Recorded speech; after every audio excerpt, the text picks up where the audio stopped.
Good morning, student.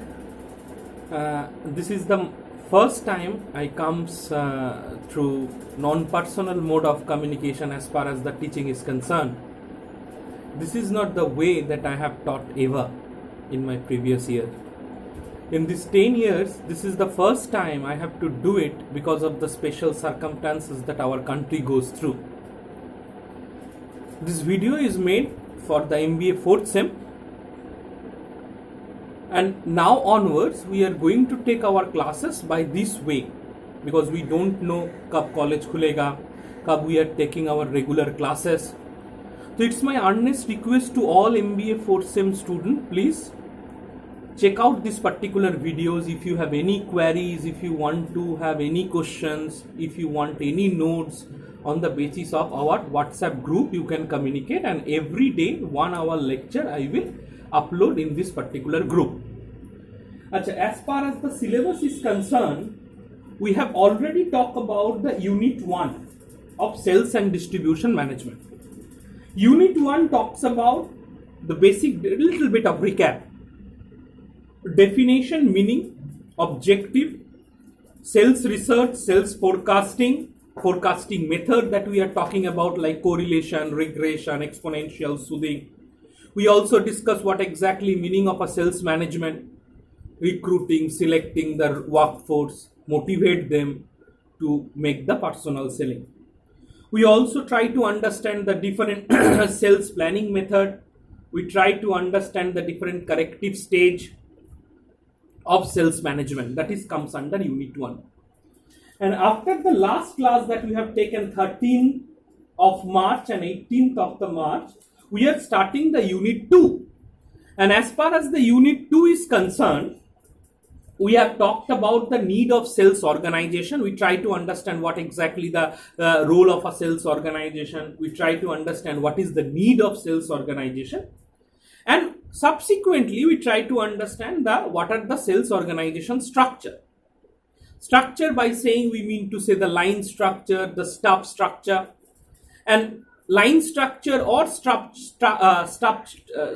can be made on the basis of geographic, functional, product, matrix, and customers oriented.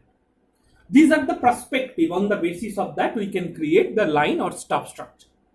I hope in this particular periphery, we have already discussed about the geographic. On the basis of geographic periphery, we have divided the organization structure, and we also talks about the product periphery, where exactly we divided the organizational structure. Now today, we try to understand the another 3 measures of organization structure, or main 3 perspective of organization structure, like functional organizational structure, customer base organizational structure, and matrix organizational structure.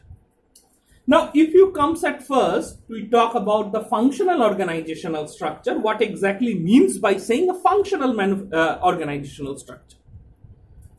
Functional organizational structure, please write it down at first. I will spell it out for you. Functional organizational structure, please write it down, the 3 main points, and then we will discuss each and every point separately. First point, the objective of functional organizational structure is to use the benefits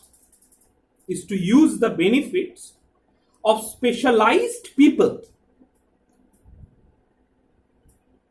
in different area of sales. Point number 2. In a functional sales organization, all sales personnel take the instruction or direction from different executive on different aspect of their work. So what exactly the 2 points that we have talked about in functional sales organization? The first point is objective of functional organization is to getting the benefits of all specialized people. And second, all sales personnel can take the instruction from multiple people, multiple bosses. And third key point under the functional sales organization, the top sales executive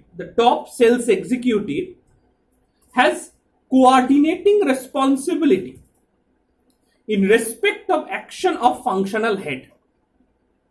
That means each and every salesman has to work by coordinating with different functional heads. Now we try to understand what exactly a functional sales organization is all about. Through functional sales organization, a salesman will get the benefit of different functional bosses. Like if I am a salesman, I will report to a research head, I will report to a marketing head, or I will report to a promotional head, because sales can't be increased without the help of proper R&D, because R&D department helps us to understand the demand of the market, which product we need to preach, what are the functions or what are the characteristics of product we need to emphasize. And second, the promotional head helps a salesman how to promote, what exactly the wordings, what exactly the way we need to communicate, how our preaching should be. And as well as when a salesman getting help of multiple functional bosses, their job would be more simpler. They will help people, they will help company to grow more faster, because they will get the help of different masters of different departments. But one of the main problematic area of functional sales organization is that sometimes salesmen get confused. They will confused by they don't understand which order of which boss they can maintain. Sometimes it creates a bottleneck of decision making as far as the salesman is concerned. So that is the only problem of functional sales organization. Sometimes salesmen get confused whether they will maintain the orders of promotional head at first, or they will maintain the order, or they will obey the order of research and development head at first. That is the only problem. But other aspect, functional sales organization is very appropriate, because there are different functional heads, they have a different skill set, and on the basis of that they will help the salesman to grow. Now after functional sales organization, the next will come the customer division, or on the basis of customer, the sales organization, how it would be created. Say a company has a two type of sales customers.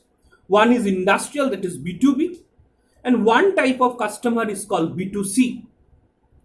B2B customers, like if Apollo Tires has a two division like B2B and B2C customer, they will sell directly tires to the Tata Motors or Volkswagen, or they directly sell tires to the other car manufacturer or car assemblers. Sometimes the same Apollo model can sell an units tire to the normal people, to the individual people like you, like me, through the retail chain. Now, this two division, that is B2B division as well as B2C division, is a two separate ball game as far as the customer's need is concerned, as far as the customer demand is concerned. So that's why they make the organizational structure on the basis of the customer they can take care of. One side they create the organizational structure on the basis of the B2B customer, and another way they will create the organizational structure on the basis of B2C customers. And they will create the whole organizational work on the basis of that, which customer or which set of customer they are dealing with.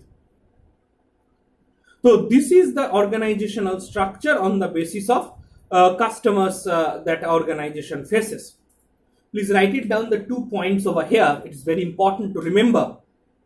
Notes I will give PPTs in subsequent days, not an issue. In customer division, please write it down, the first point. It is useful when products are almost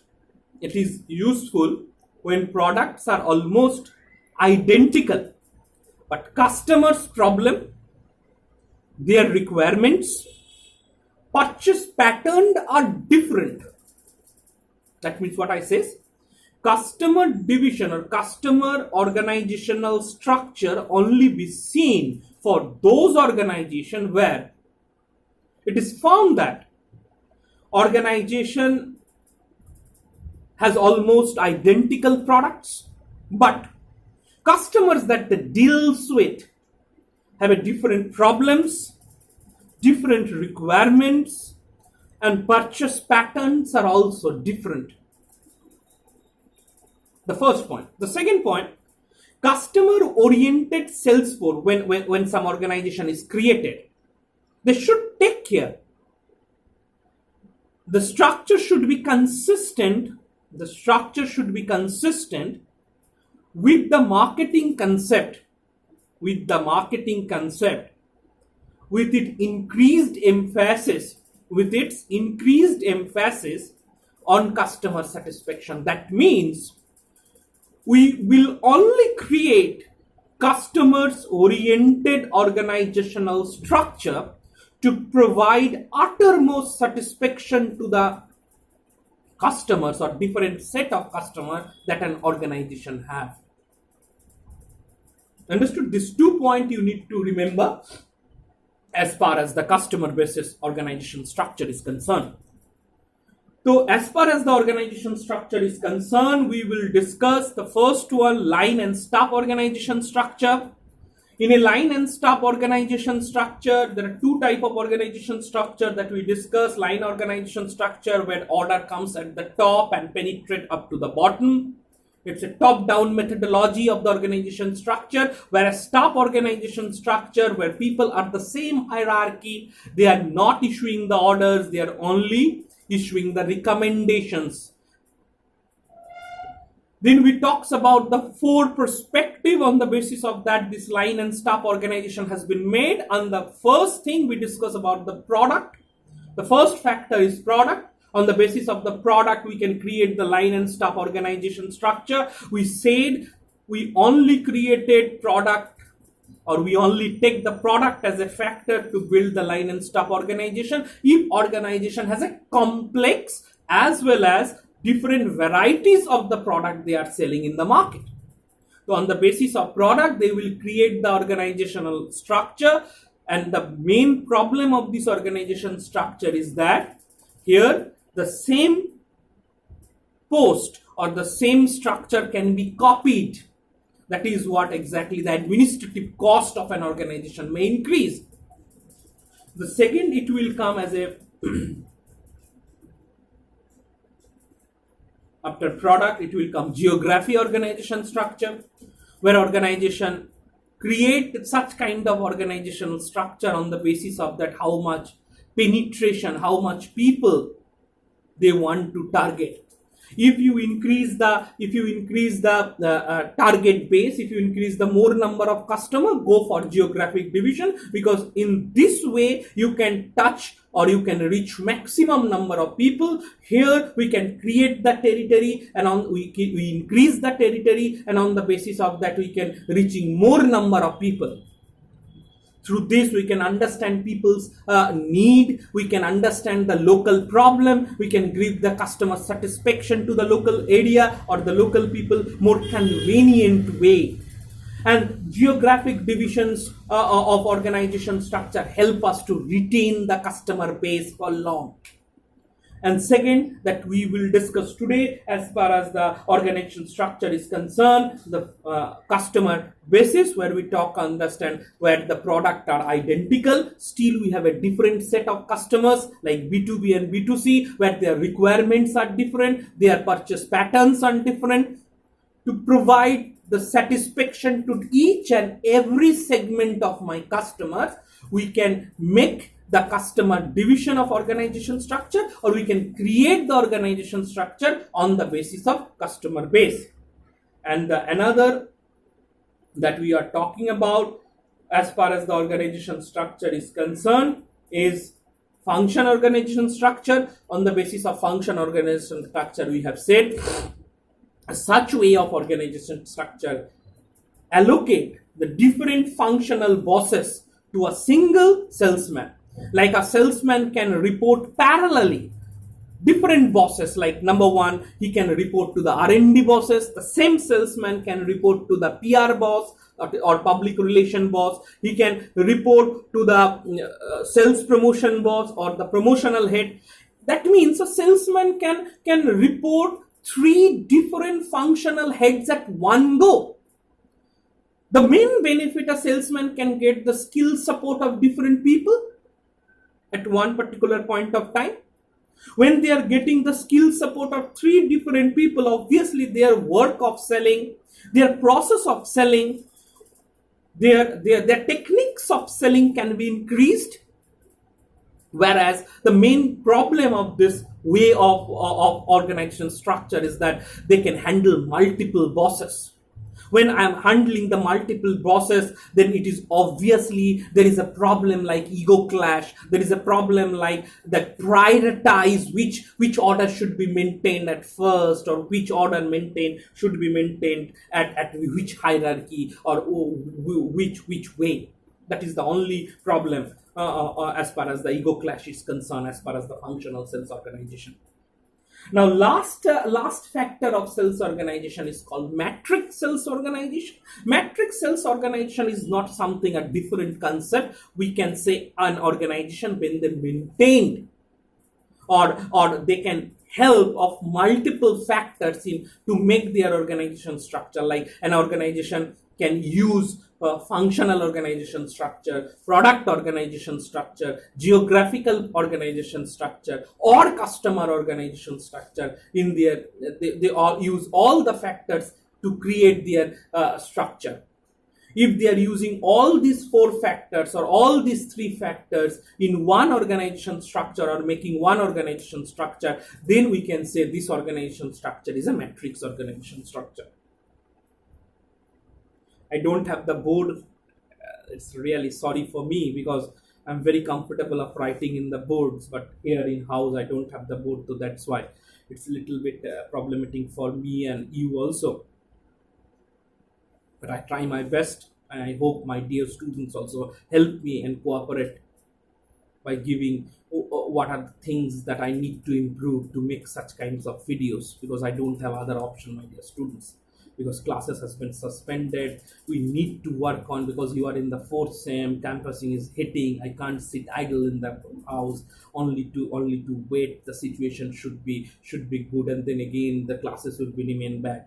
Your career can be further longer, or it would be delay in your job getting or skill enhancement would be there.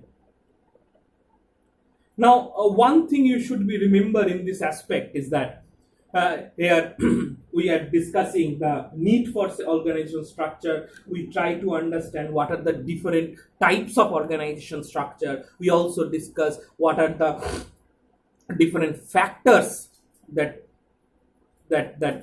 take a important role as far as the organization structure is concerned. Now it will come, what is the meaning of centralized and decentralized decision making? When an organization create a reporting relationship, or when an organization create a structure, then few decisions should be made at the top only, or few decision has to be taken by the top of the authority, and few decision has been taken in the line or at the grassroots level managers. Some organizations, some decisions always taken at the top of the authority. This type of organization where all decision making or few of the decision making comes from at the top of the authority, and that would be percolate to the bottom of the pyramid. If such fashion of organization decision making has been followed, then we called such organization as a centralized decision making organization. Whereas decentralized decision making, where the decisions has been made at the grassroots level. Both centralized as well as decentralized decision making has its own advantage and disadvantages. And for this respect, take a small notes. I am spelling out for you. Please write it down.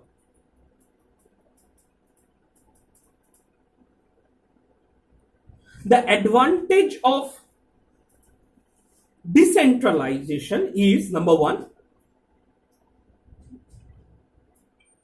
it helps market coverage. Higher sales volume can be generated.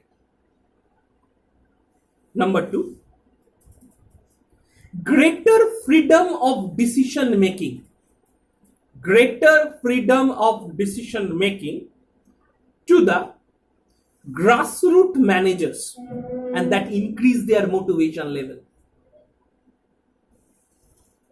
Third, decentralized help